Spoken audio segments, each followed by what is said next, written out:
looks like the QB competition is over before it even really started. Talking about right now, the most probably popular QB competition that's happening in college football, and that is with the Michigan Wolverines.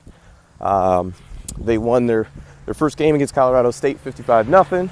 And if you didn't know, I am one of the post-game hosts at the Michigan Football, at the Voice of College Football YouTube channel run by Mark Rogers.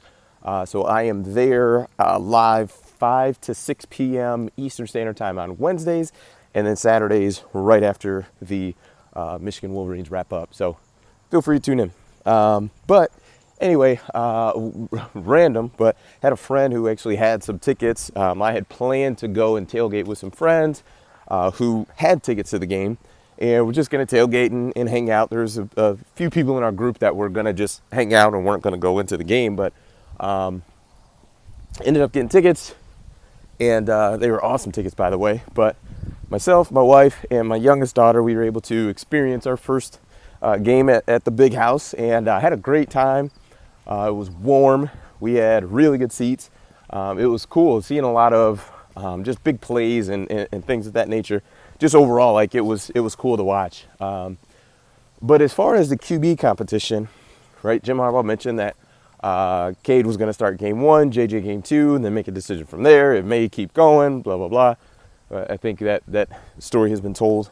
But to me, I think it's already over, because when you think about a game where Cade was supposed to be the guy, right? QB1. Most of the plays that you remember, most likely on offense, were either, the running backs and things like that, but was from JJ. So it's like you had your opportunity, and we end up seeing the guy who you're in competition with making the most exciting plays and the most dynamic plays, which I already knew he was the more dynamic guy, but I thought even within the offense that Cade could play a little better. But Cade didn't look sharp at all in the game. I think he was like, maybe, was he 9 for 18 or something something around there? Just not great. And I also didn't think we would see JJ in game 1, because game 2 was going to be his, start. And based on what I saw, I just don't think there's any way that JJ is going to relinquish this game.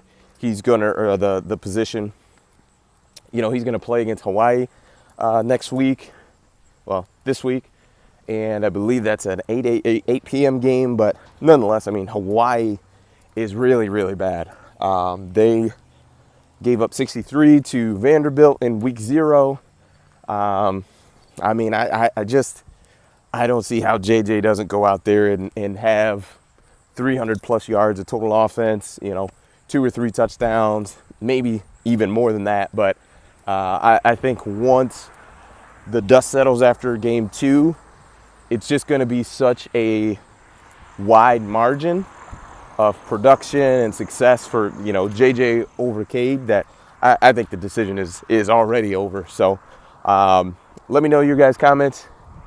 And as I mentioned, join us Wednesday, 5 p.m.